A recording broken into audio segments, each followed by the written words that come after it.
Hello, bachcho. Let's read the question. The question is saying, statement 1 is saying, the colostrum secreted by mother during initial days of pregnancy is an efficient way to provide active immunity to the neonate. Statement 2 है, colostrum contain IgA which protect the neonate from infection. Option are given as, पहला है both statement 1 and statement 2 are correct. दूसरा है both statement 1 and 2 are incorrect. Statement 1 is correct and 2 is incorrect. Statement 1 is incorrect and 2 is correct. तो आइए देखते हैं हम इसका की कंसेप्ट. तो अगर हम बात करें इसके की कंसेप्ट की, so the key concept with be colostrum. तो अगर हम कोलेस्ट्रम की बात करें तो कोलेस्ट्रम क्या होता है?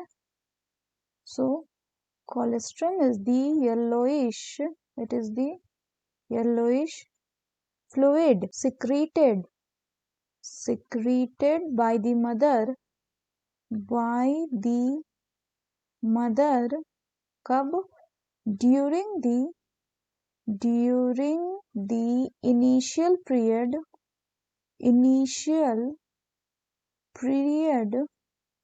of lactation. इसमें जो है ये क्या प्रेजेंट होता है? इसमें प्रेजेंट होता है हाई अमाउंट में IgA एंटीबॉडीज. और ये जो IgA एंटीबॉडीज है ये क्या करता है? ये जो इन्फेंट होगा उसको प्रोटेक्ट करेगा फ्रॉम डिजीज से. तो ये जो IgA एंटीबॉडी है ये किससे आया? ये आया मदर से. मदर से किस में आया? इन्फेंट में. यानी ये किस टाइप का एंटीबॉडी हो गया? ये हो गया आपका रेडीमेड एंटीबॉडी. रेडीमेड एंटीबॉडीज यानी पहले से बना हुआ था, तभी वो मदर से एम्ब्रियो जो था उसके पास आया, यानी इन्फेंट के पास बाद में आया. तो ये किसका एग्जाम्पल हो गया? So this is the example of passive immunity. Passive immunity. तो स्टेटमेंट बोल रहा है कि colostrum secreted by the mother during initial days of pregnancy is an efficient way to provide active immunity to the neonate.